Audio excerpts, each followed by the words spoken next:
El Cato Podcast, con Gabriela Calderón y Marcos Falcone. Hola, soy Gabriela Calderón y estamos en una nueva edición del Cato Podcast. Hoy nos acompaña Marcos Falcone, profesor de la UCEMA en Buenos Aires e investigador de la Fundación Libertad. Y además, nuestro invitado nos acompaña de una ciudad de la que se ha hablado mucho en los últimos años y por buenas razones. Esta ciudad es Madrid y nuestro invitado es Diego Sánchez de la Cruz. Diego es jefe de estudios del Instituto Juan de Mariana, investigador asociado del Instituto de Estudios Económicos de la Confederación Española de Organizaciones Empresariales, la COE. Es director del despacho de análisis del Foro de Regulación Inteligente. Es un consultor empresarial, profesor universitario, columnista habitual en medios escritos, también en radio y televisión, y es traductor de más de 20 libros de economía y política, y encima autor de 3 libros suyos. Hoy quisiéramos hablar con Diego particularmente acerca de su libro publicado en 2021 titulado Liberalismo a la madrileña, porque nos parece que hay buenas noticias para, digamos, el avance de la libertad, sobre todo desde esta ciudad importante que es Madrid. Y quisiera empezar, pues, Diego, preguntándote sobre esto que relatas en tu libro de la historia de las reformas que se emprendieron desde principios de los 2000 hasta la fecha, pero me interesa particularmente algo que tú afirmas en una sección de tu libro, de que esta serie de reformas ha derivado en una especie de nueva identidad cultural, que es precisamente el título que lleva tu libro, El liberalismo a la madrileña. Y la pregunta es, ¿qué cambios ves en la cultura de los madrileños? Bueno, pues antes de responderte, Gabriela, solamente déjame decirte que estoy muy feliz y honrado de estar en el podcast. Lo escucho y lo sigo todas las semanas. Realmente para mí el Instituto Keito y su versión en español, el cato.org, han sido herramientas de formación de lectura a lo largo de toda una vida. Y bueno, pues para mí siempre que tenemos la oportunidad de colaborar en algo, me da una enorme alegría. Y además si lo hago con un, como decimos aquí, con un crack, ¿no? Con un fenómeno como es Marcos, con el que estáis haciendo un trabajo tan bueno, pues bueno, la única pena es que no tengamos a Ian aquí hoy, pero bueno, nos quedó debiendo el peruano. Eh, Muchas gracias. entonces, por responder a tu pregunta, bueno, lo primero, por acotar, Madrid tiene el PIB de Madrid es del tamaño del PIB de Portugal, ¿de acuerdo? Entonces, no estamos hablando de una ciudad pequeña o de una economía pequeña, porque ciudades pequeñas bien gobernadas hay muchas. También hay países pequeños bien gobernados. Pero lo de economías grandes, bien gobernadas desde el punto de vista liberal, encontramos poquitos ejemplos, lamentablemente, ¿no? Y Madrid creo que se sale un poco de esa norma pesimista. En Madrid viven 7,5 millones de personas, pero cuando yo llegué a vivir acá, yo soy gallego, soy del noroeste de España, y cuando yo llegué a vivir acá, pues éramos 4,5 millones. Es decir, ha sido un crecimiento tremendo.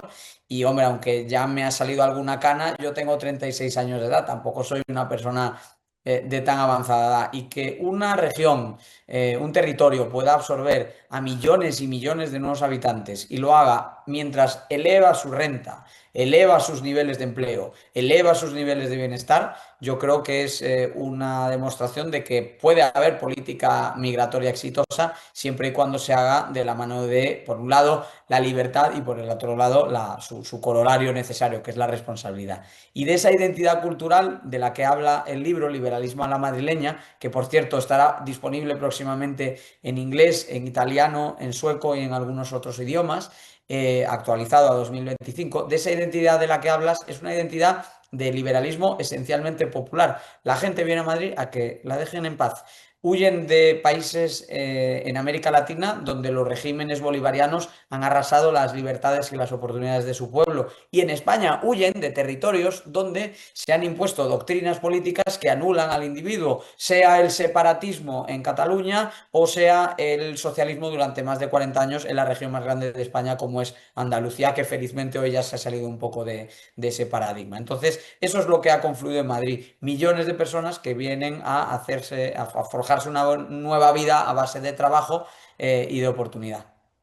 Diego, una pregunta. ¿Cómo hace Madrid?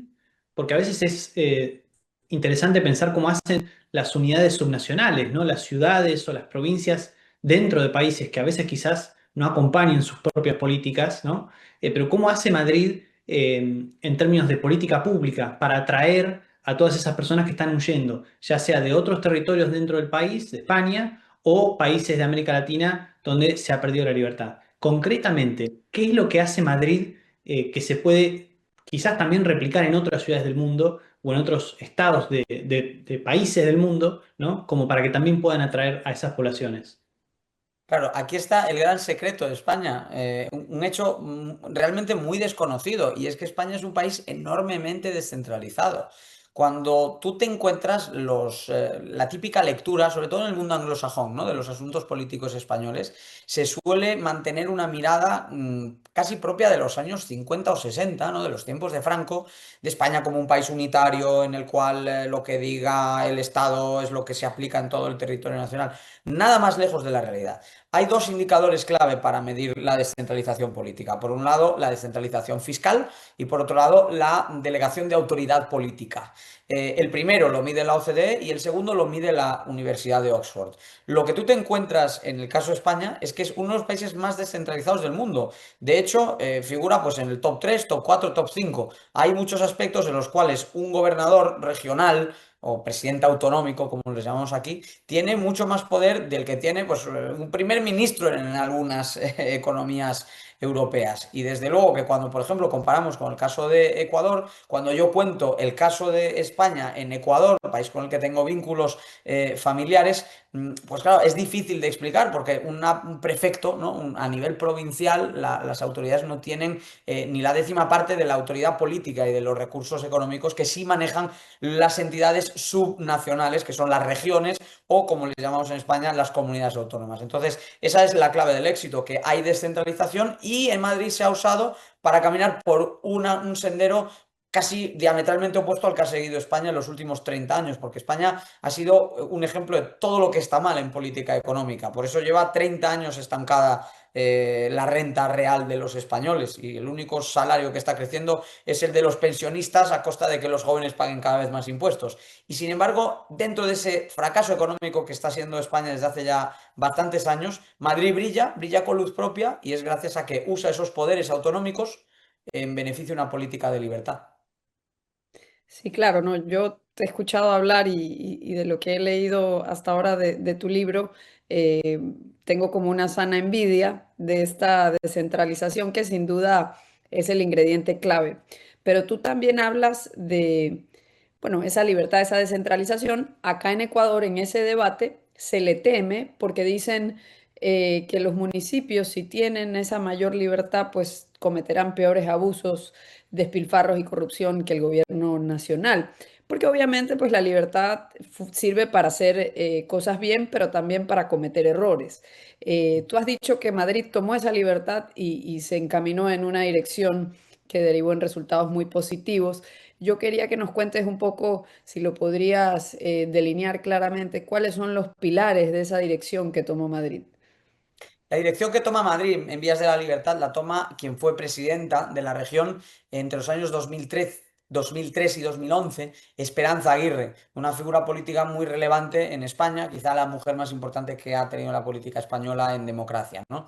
Esperanza Aguirre bueno, sigue militando en el Partido Popular, había sido ministra en los gobiernos de Aznar, pero tenía una formación liberal que venía ya de largo, ¿no? Ella conoció una noche cenando pues, con familiares a Pedro Schwartz, ¿no? Expresidente de la Sociedad Montpellier, autor luminaria, ¿no? del liberalismo hispano, fellow, ¿no? del Instituto Cato, ¿no? Si no me equivoco también. Y bueno, pues a través de esa amistad que trenzó con Pedro Schwartz, ella siempre estuvo expuesta a estas ideas. Y bueno, Esperanza es a fecha de hoy amiga personal y claro, cuando uno visita su casa y encuentras esos viejos libros, ¿no? de Hayek o de Friedman que entraban en España casi de contrabando, como quien dice, porque no tenían casi demanda ni distribución, pero ella los tenía y conocía esas ideas. Entonces, cuando a ella Aznar le encomienda la labor de ser la presidenta autonómica de Madrid, realmente es la primera vez que una región en España se decide a usar los poderes que tenía delegados para aprobar una agenda de liberalización. Hasta entonces, la tónica desde el año 75, en el que fallece Franco, y empieza la transición a la democracia, desde el año 78, en el que se aprueba la Constitución, y desde los años primeros de los 80, en los que se entrega el poder a las regiones. En todo ese periodo, hasta el año 2003, no hubo ninguna comunidad autónoma que decidió usar el poder para devolver poder a los ciudadanos, hasta que llega el caso de Madrid. Y Madrid lo ha hecho principalmente a través de una serie de pilares. El primero, que es bajar impuestos, pero bajarlos de manera masiva, porque la rebaja media de impuestos que se ha aprobado en Madrid equivale a devolverle a un ciudadano medio 20.000 euros. Equivale a dejar libre de cargas fiscales una herencia, y equivale a no cobrar durante más de 15 años ningún impuesto sobre el patrimonio, además de que la tasa del impuesto sobre la renta, siendo alta como es, está muchos puntos por debajo de la media nacional. Sin impuestos propios, además, sin impuestos regionales. Eso, política fiscal. En política sanitaria se generó una red de centros públicos, pero de gestión privada, y se permitió la libertad de elección de centro, de doctor e incluso de enfermero, para que los propios madrileños pudiesen con sus pies votar entre un hospital u otro, un proveedor u otro, y de esa forma generar competencia e introducir a esos operadores privados. Y en la educación se ha hecho una apuesta muy importante por algo que podemos comparar un poquito con la idea de la escuela charter, que son las escuelas concertadas, que son escuelas principalmente manejadas por la Iglesia Católica, en las cuales, a cambio de un pequeño copago que hace la familia, el Estado pone una parte de la financiación, pero los centros operan autónomos. Y aquí está estudiando el 80% de los nuevos alumnos que han entrado en el sistema educativo. Con todos esos pilares, esto ha generado crecimiento. El crecimiento ha traído población, y esa población, como viene consciente de que ese es el modelo, lo acepta y lo potencia. Máxime cuando, pues claro, llegan muchos venezolanos asqueados del socialismo, llegan muchos catalanes cansados del separatismo, y en Madrid encuentran ese caldo de cultivo perfecto para aprovecharse esas reformas que se han aprobado y lanzar su carrera, su vida, su emprendimiento, su todo. Y nos puedes comentar, ya lo dijiste un poco al principio, ¿no? Que es un poco impresionante la magnitud de la economía madrileña con todo lo que es Portugal, por ejemplo. Pero nos puedes mencionar un poco resultados en términos de ingresos promedio de los madrileños, de crecimiento comparado con otras regiones. Yo recuerdo haber conversado contigo, me parece que fue hace poco más de un año o hace un año, y era realmente interesante la comparación que tú realizabas con otras regiones de España, de los resultados de este modelo. Ujú. Sí, podríamos tener la sensación de que Madrid, pues por lo que es hoy, pues bueno, siempre ha sido la potencia económica de España. Incluso podríamos atribuirlo al hecho de que ostenta la capitalidad del reino, ¿no? Y que por lo tanto, pues bueno, pues que de alguna manera eso le beneficia. Pero Madrid, a mediados de los años 90, antes de que se pusiesen en marcha estas políticas, Madrid era la comunidad número 5 o 6 dentro del ranking de renta, dentro de unas 17 comunidades autónomas. Estaba lejos de Cataluña y estaba muy lejos del País Vasco y de otras zonas industriales del norte, donde la renta era mucho más alta. Su tasa de paro era la misma que el promedio nacional, y durante 14 años de gobierno socialista, en los cuales pues, se habían aplicado unas políticas de izquierdas mucho más intervencionistas y demás, durante todo ese tiempo la tasa de Madrid crecía al mismo promedio que la media nacional. ¿De acuerdo? Entonces, el Madrid que recoge Esperanza Aguirre, pues es una capital burocrática, poco dinámica, que no destaca en los indicadores, que no tiene un peso poblacional significativo, y de hecho su peso sobre el PIB nacional pues estaba ligeramente por encima del 13-14%, es decir, era equivalente al de su población, que era también el 13-14%. En la actualidad, el PIB de Madrid supera al de Cataluña, a pesar de que en Madrid vive 1 millón menos de habitantes.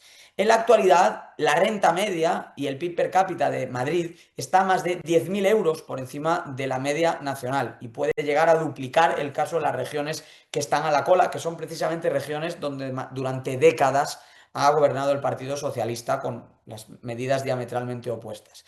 Y en la actualidad, en Madrid, tanto las tasas de paro como la mayoría de los indicadores de desarrollo están a la cabeza ya no solo de España, sino que es que, por ejemplo, Madrid es la región europea con mayor esperanza de vida. Y si Madrid fuese un país, sería el país con mayor esperanza de vida del mundo, por encima de Japón.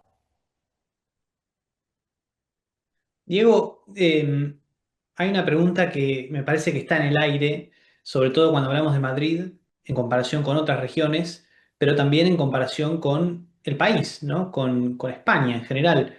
Porque si Madrid hace las cosas tan bien y tiene buenos resultados y tiene buenas políticas, ¿no? Es como que uno se pregunta, bueno, ¿y por qué no en Cataluña? ¿O por qué no en el País Vasco? ¿O por qué no en el país en general, ¿no? Vos decías que está España estancada ya hace más de una década, digamos, económicamente. Y entonces la pregunta que me surge a mí es, ¿por qué si Madrid hace las cosas bien, España en general hace las cosas mal? ¿Y cómo se puede hacer para que España siga los pasos de Madrid en lugar de ir por el otro lado? Ujú. Bueno, la receta es el liberalismo a la española y ese sería un buen tema para un libro, ¿no? Pero una respuesta condensada y rápida. Hay que tener en cuenta que el modelo de Madrid ni siquiera no supuso un despegue inmediato y no hizo que el resto de España girase la cabeza con admiración de la noche a la mañana. De hecho, cuando Madrid empezó a aplicar estas medidas, se veía con sorpresa, con extrañeza, con polémica, que "Uy, ¿qué es eso de que en Madrid van a pagar menos impuestos? Mira en Madrid cómo están introduciendo gestión privada, al final van a terminar yendo a los hospitales con la tarjeta de crédito entre los dientes para que les puedan atender". Eso era lo que se decía de las políticas de Esperanza Aguirre. Pero Esperanza Aguirre pasó y llegaron otros gobernantes, dejaron en pie, en esencia, todas esas políticas. Y después llegó Isabel Díaz Ayuso, la actual presidenta autonómica. Y fue realmente en el periodo de Ayuso en el que se produce una diferencia mucho más marcada entre la política económica a nivel nacional y la política económica a nivel regional. Porque en los años de Esperanza Aguirre, fíjate, el Partido Socialista aún por momentos defendía que bajar impuestos era de izquierdas, solo que había que hacerlo de manera selectiva, que, bueno, que el sector público tiene un papel, pero el sector privado también lo tiene que jugar. Ese era un poco el contexto inicial en el que arrancaron los gobiernos de Zapatero. Si tú rebobinas la película y te pones en 2025, tú tienes una situación en la cual en Madrid se han realizado elecciones autonómicas con el eslogan comunismo o libertad. Porque eso es ligeramente, perdón, explícitamente la gran diferencia que hay entre una izquierda muy radicalizada, como es la que gobierna en España a nivel nacional, por un lado vehiculada por el Partido Socialista de Pedro Sánchez, pero apoyada en una gran confluencia de pequeños partidos, muchos separatistas y la gran mayoría de ellos muy escolados a la izquierda, y el Partido Popular de Madrid, que se ha diferenciado hasta de su propio partido, de su propio partido, es decir, opera con autonomía. Los propios líderes regionales del PP en otros territorios nacionales, primero renegaban de Esperanza Aguirre y ahora copian un poquito lo que hace Isabel Díaz Ayuso, pero bueno, lo van haciendo con la boca pequeña, de manera más moderada y demás. Os doy como ejemplo la pandemia. En la pandemia, Madrid brilló en Europa por ser la única gran capital que estaba abierta, con algunas medidas sanitarias de control sensatas, pero sin confinamientos medievales como los que se adoptaron en buena parte de España y de Europa, mientras que en toda España, el resto de España, muchas de esas regiones gobernadas por el PP, no por la izquierda, se aplicaban esas medidas tan estrictas. Entonces, poco a poco ha ido generando un efecto de imitación, pero es un proceso largo. En tu libro tú dedicas un espacio especial a estas dos líderes, ¿no? A Esperanza Aguirre y a Isabel Díaz Ayuso. Por cierto, si nos escuchan en la radio acá en Ecuador, Isabel Díaz Ayuso pasó un tiempo cuando era estudiante en Quito. Entonces ella conoce también el Ecuador. Pero lo que te Y quería... trabajaba, Gabriela, y trabajaba en una emisora de radio. Ah, mira, también tiene un conocimiento de algo que es una sensibilidad que hemos desarrollado aquí, que es lo de la libertad de prensa. Pero ella siempre, hablando más de Isabel que de Esperanza, que ya comentaste acerca de su liderazgo al principio, al inicio del despegue de estas reformas, me da la impresión que Isabel Díaz Ayuso llega cuando ya empiezan a rendir frutos, porque estas reformas toman tiempo en generar crecimiento y que se acumulen estos beneficios. Pero tú también dices que ella las profundizó y notas unas características un tanto diferentes entre las dos. Quisiera que nos comentes un poco sobre Isabel. Algo que a mí me llama la atención viéndolo desde afuera es desde la pandemia esta retórica de apertura tan ajena a los grandes líderes del resto del mundo, que se han vuelto como antiglobalización, antiinmigración. Yo más bien siempre la veo diciendo a ella que Madrid es la ciudad de todos los que buscan oportunidades nuevas. Pero cuéntanos un poco cómo ves el liderazgo de Isabel Díaz Ayuso. Creo que es una persona con apertura de miras, con una persona de mente abierta, y luego también una persona con un liderazgo intuitivo, similar o comparable al de Ronald Reagan. No se puede asemejar, por ejemplo, a Margaret Thatcher, porque Thatcher, que por cierto cumpliría 100 años dentro de un mes, ¿no? Pues Thatcher era alguien más parecido a Esperanza Aguirre, ¿no? Leerse el libro, discutir y discutir hasta el último detalle de la política económica que se quería aplicar en Reino Unido. Bien, pues Esperanza era igual. Sin embargo, con Ayuso es un liderazgo un poco distinto. Es una persona que intuitivamente va descubriendo, yo creo que con buen criterio en la mayoría de los casos, cuál es la opción pro libertad, cuál es la opción anti libertad, y ha ido tomando en general buenas decisiones a este respecto. Eso le dota de una gran capacidad de maniobra, un gran margen de maniobra, porque ha demostrado ser alguien autónomo, que no le debe es que puede tomar un criterio propio en contra de todo el mundo. Y yo en el libro entro un poquito más en detalle de algo de papel que he jugado como asesorando al gobierno de Madrid, no en un cargo formal, sino de una manera informal, comentando posibles reformas, posibles cambios, posibles mejoras. Y lo que me encontré siempre con Isabel era ilusión, ganas de probar cosas nuevas, eh, voluntad de experimentar y un discurso claramente a favor de todo lo que fuesen cambios que generasen pues, más libertad para el ciudadano. Hay un ejemplo que yo recuerdo en julio de 2021, una conversación con quien fue su gran ministro de Economía, Trabajo y Hacienda, Javier Fernández Lasqueti, otra figura también presente en los gobiernos tanto de José María Aznar como de Esperanza Aguirre, como después de Isabel Díaz Ayuso. Yo creo que también la salsa secreta, ¿no?, del éxito de Isabel también, yo creo hay que decirlo, es haber contado con alguien como Lasqueti en esos cargos de tanta responsabilidad, como su superministro encargado de tantas áreas de gestión. Y recuerdo comentar con Javier Fernández Lasqueti esta idea de los test de antígenos, que por aquel entonces eran una novedad. Pero claro, cuando le decían no hay que salir a la calle, hay que parar la economía por completo, y de repente te llegaban informaciones de nuevos test, nuevas formas de examinación que por un coste simbólico te ofrecían un resultado fiable en cuestión de unos minutos. Recuerdo, claro, como decíamos, esto lo cambia todo, esto lo tiene que saber la presidenta.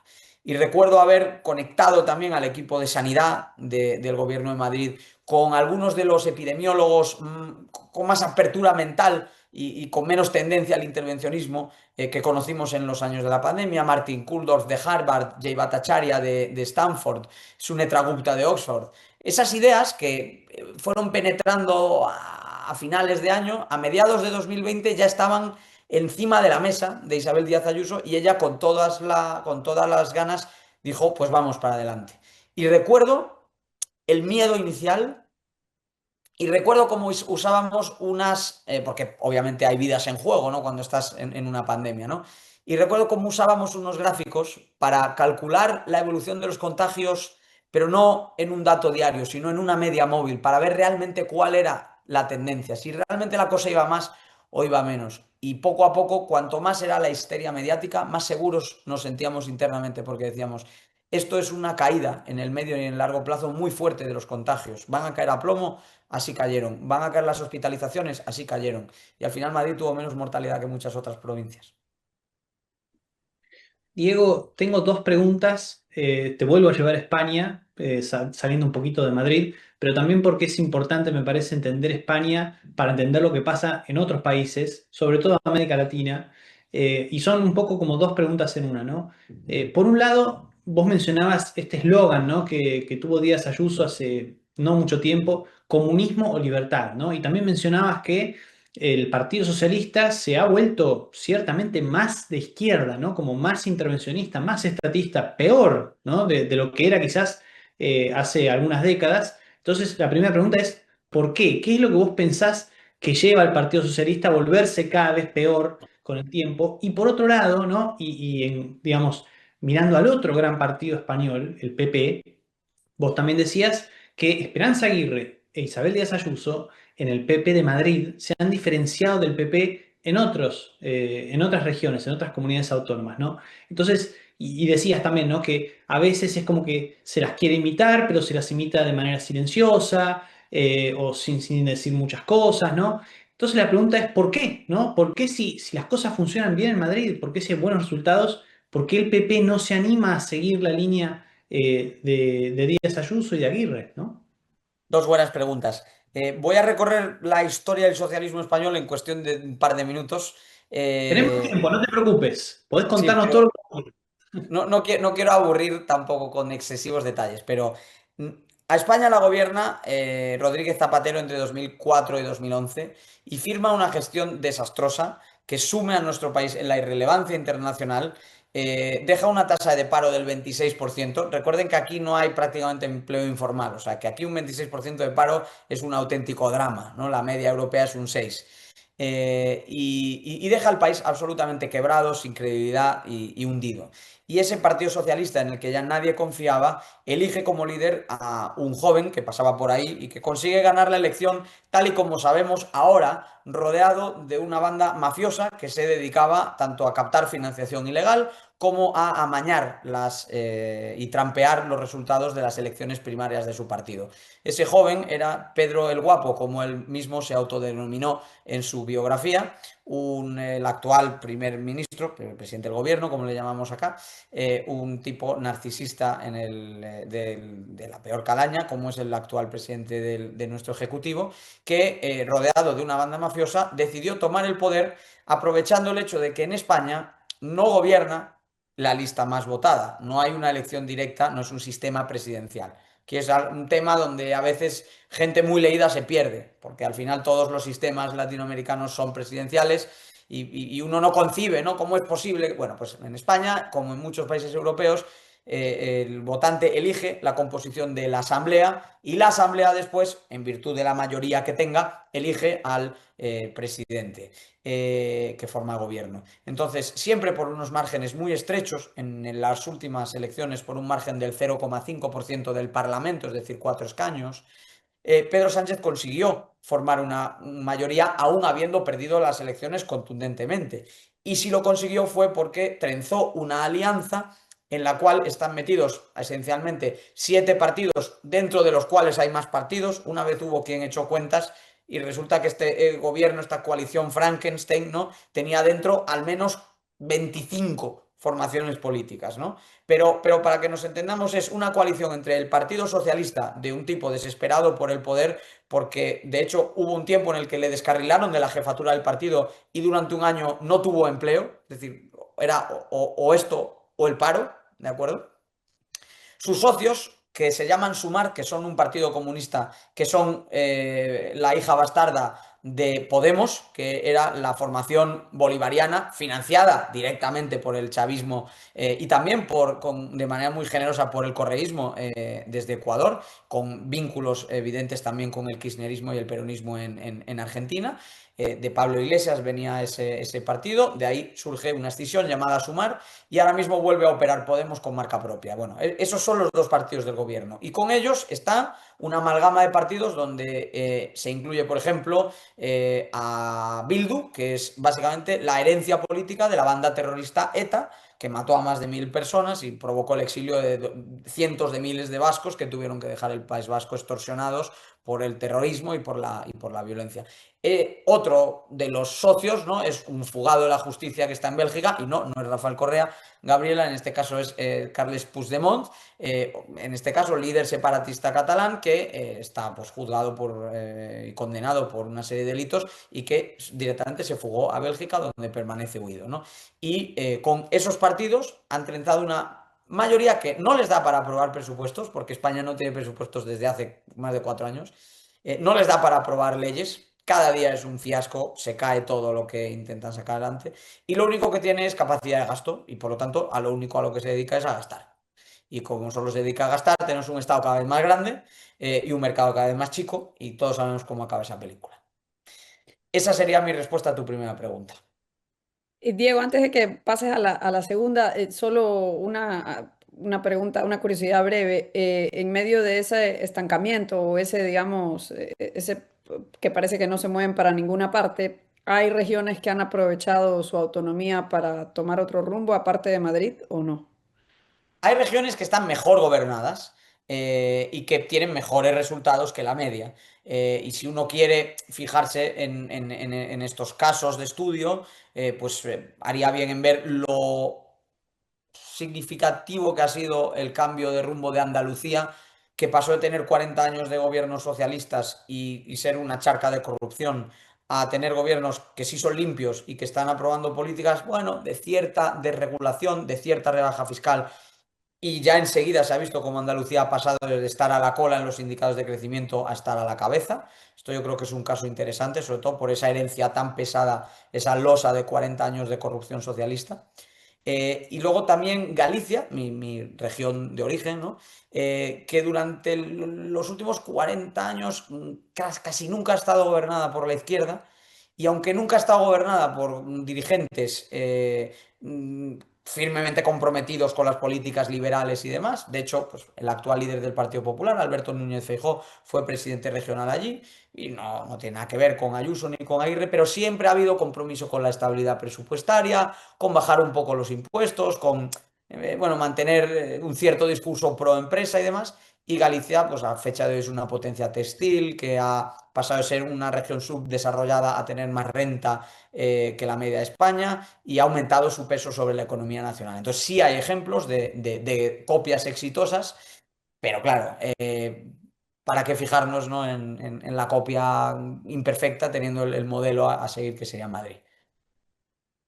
¿Y por qué no se animan, Diego? ¿Por qué Isabel Díaz Ayuso y Esperanza Aguirre siguen siendo tan outliers, ¿no? respecto del resto de la dirigencia del Partido Popular? ¿Qué es lo que está faltando como para que abracen definitivamente ese discurso? Te lo pregunto no solamente por el caso de España, sino porque también en América Latina hemos visto en los últimos años muchos gobiernos de los cuales quizás las bases esperan mucho más de lo que los dirigentes terminan dando, ¿no? Los dirigentes terminan siendo muy moderados, muy centristas y la gente quiere realmente más desregulación, más libertad económica, que por supuesto lleva más crecimiento, más prosperidad, pero es como que los gobernantes se quedan, ¿no? Entonces, bueno, me da la sensación de que en España pasa algo así con el Partido Popular. ¿Y por qué? ¿Por qué no llegan a ese punto de decir, sí, hagamos que Madrid sea España?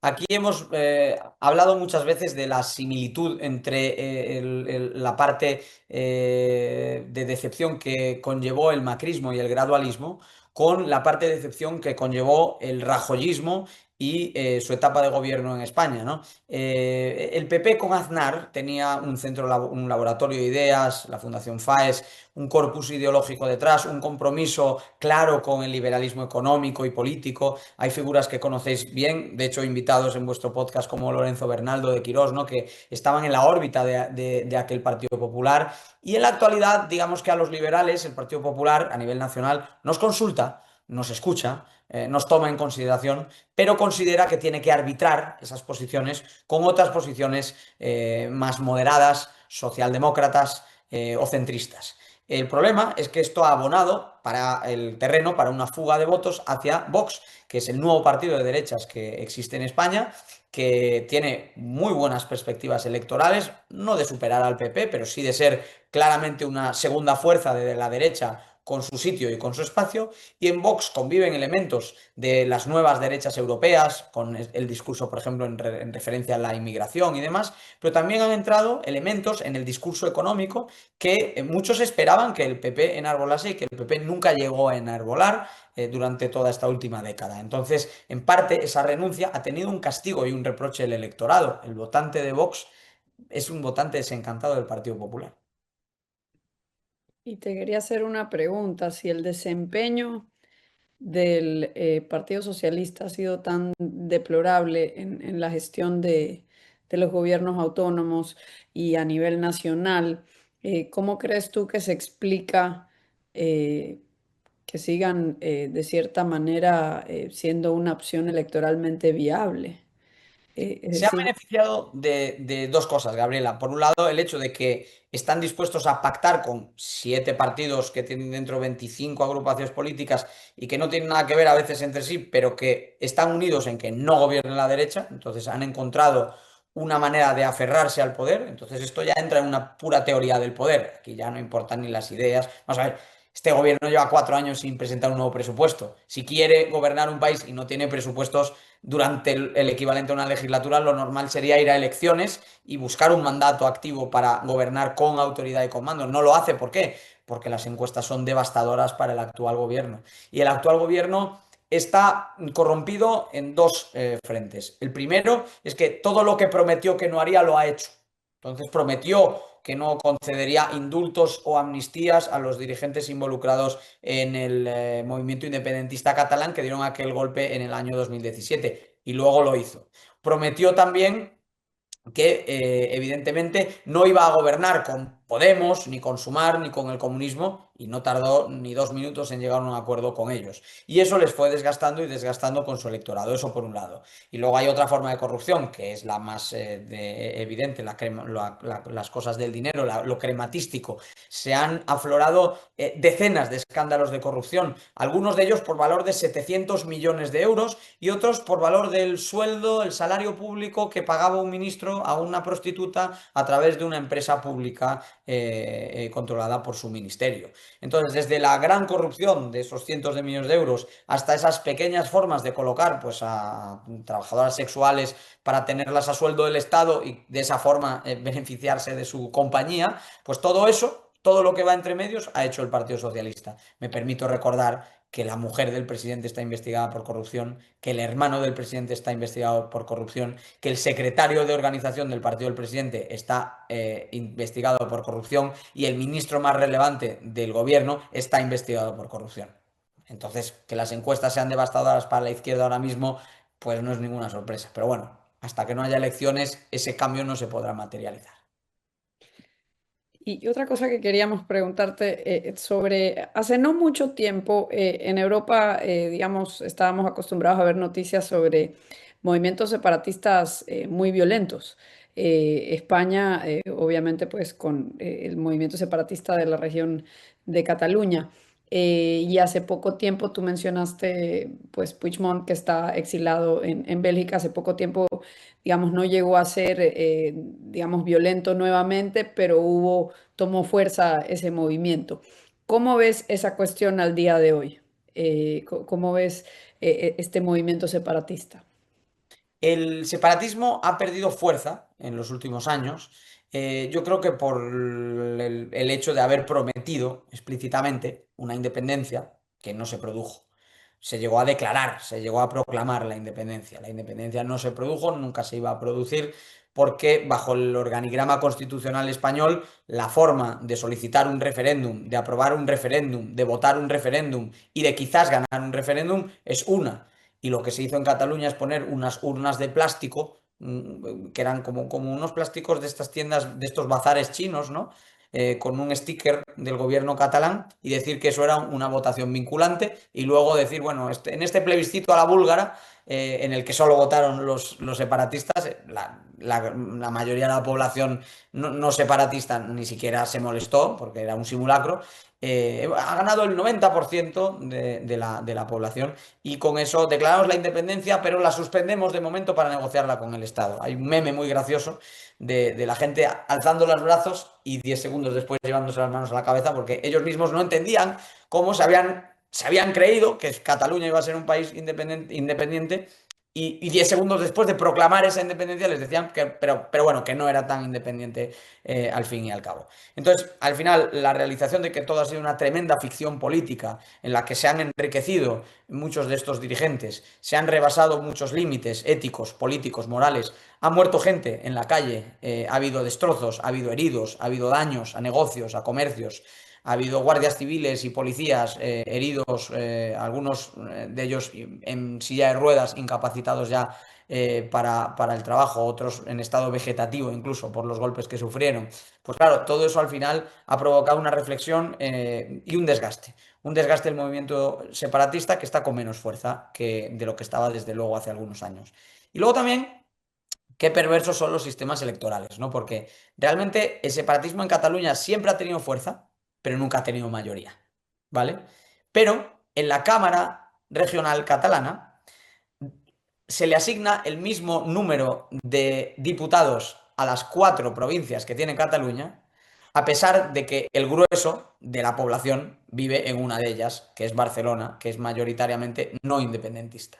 Entonces, esa idea de que en el Parlamento hay más separatistas que no separatistas es una ficción generada a través del sistema electoral que otorga el mismo número de representantes a las 4 provincias y no otorga representantes de forma proporcional a la población, lo cual alternaría por completo las cosas. Cuando vemos en las encuestas, el separatismo como opción tiene soporte en Cataluña, tiene apoyo, pero nunca ha sido mayoritario, nunca ha sido generalizado y ese artificio electoral en la Cámara Regional permite que lleguen tan lejos ficciones como la que se vivió lamentablemente en 2017.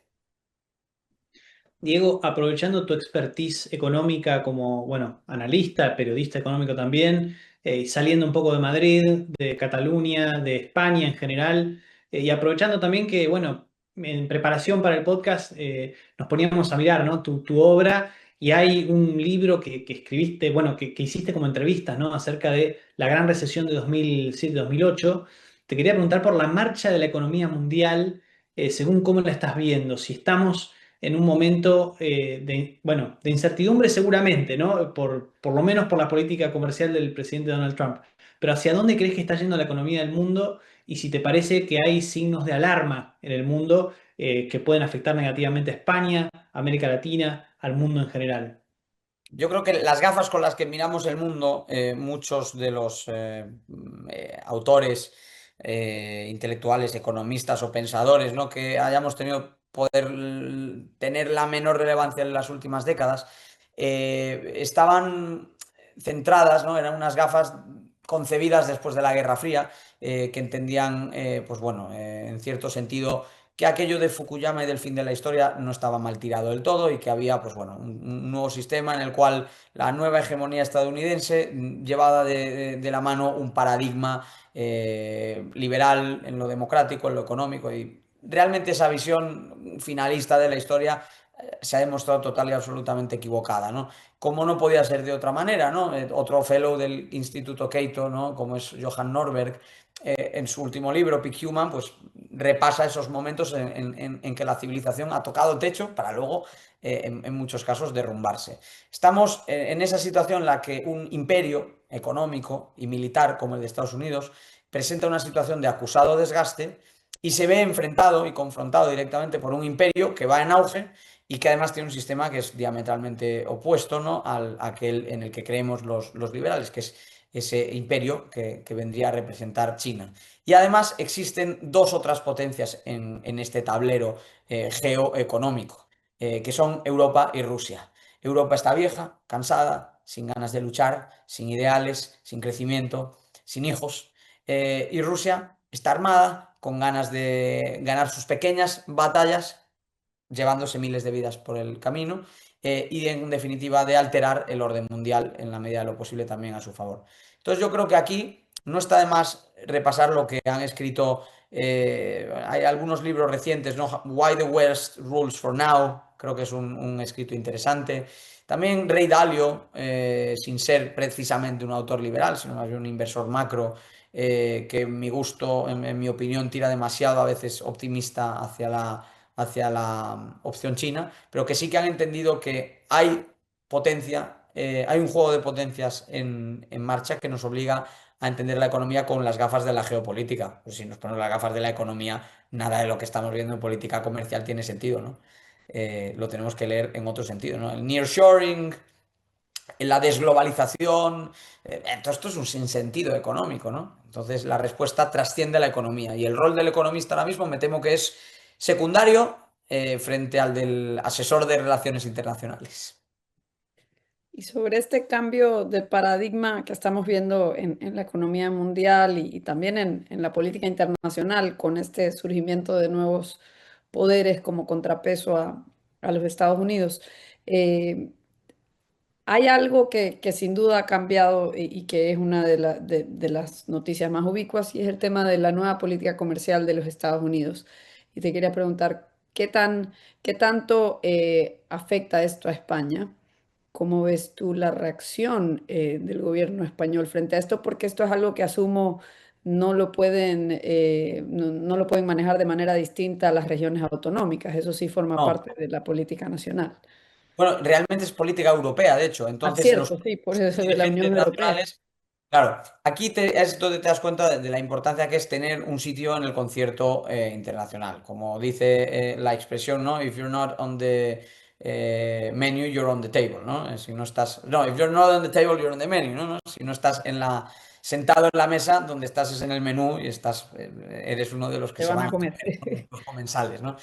Y eso es lo que le está pasando a España, como no pinta nada en asuntos internacionales, pues su voz no se va a escuchar y en este tema, pues bueno, los líderes europeos están haciendo un trabajo, yo creo, muy mediocre por partida doble. Por un lado, se están plegando ante algunas exigencias de gasto militar de forma totalmente acrítica, porque, por ejemplo, Europa podría aumentar significativamente sus capacidades militares coordinando esfuerzos militares.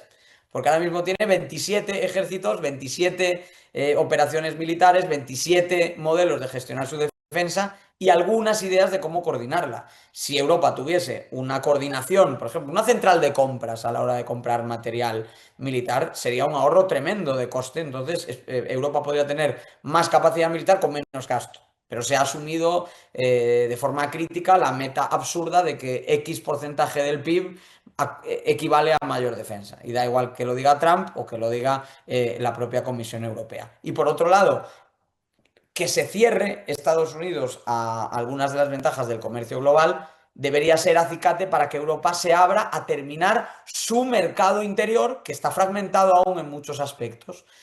Pongo un ejemplo que es muy sencillo, ¿no? A cualquier persona que nos visita desde Latinoamérica, a veces, si tiene la oportunidad, le gusta visitar varios países, ¿no? Y ya que estás, ya que cruzas el charco, ¿no? O como los europeos allá, ¿no?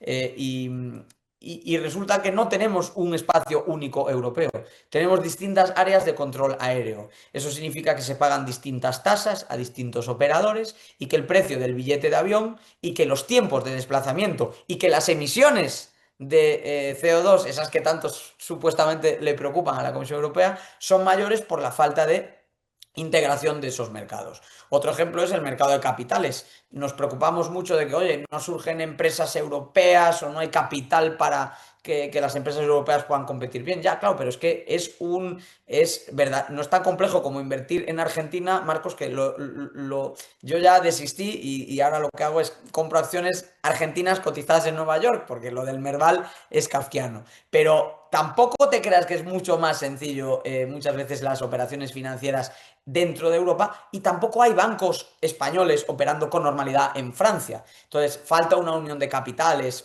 falta tanto por hacer en el mercado común que se prometió, que se inició, que dio tan buenos frutos y se dejó de desarrollar. Es más, se replegó porque el parón en la libertad significa que hay el avance en la burocracia. Entonces, ahora hay más barreras que antes en el mercado común. Entonces, ese ha sido el otro error tremendo. No solo que España no pinta nada en política comercial y que los propios líderes europeos la están planteando mal. No es solo eso. Es que también luego nuestro propio mercado común, que es un mercado de 350 millones de personas, no lo hemos integrado, lo hemos dejado ahí sujeto en una miríada de trabas que son innecesarias y que generan 27 mini mercados.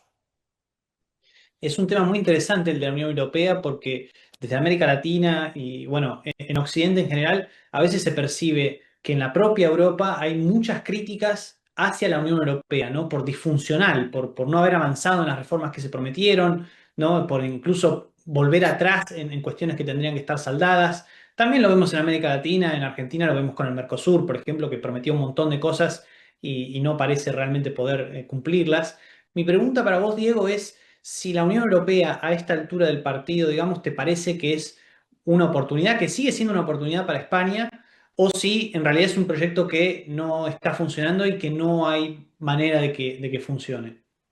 España, digamos que ya recogió los frutos que estaban en las ramas más bajas de la pertenencia a la Unión Europea.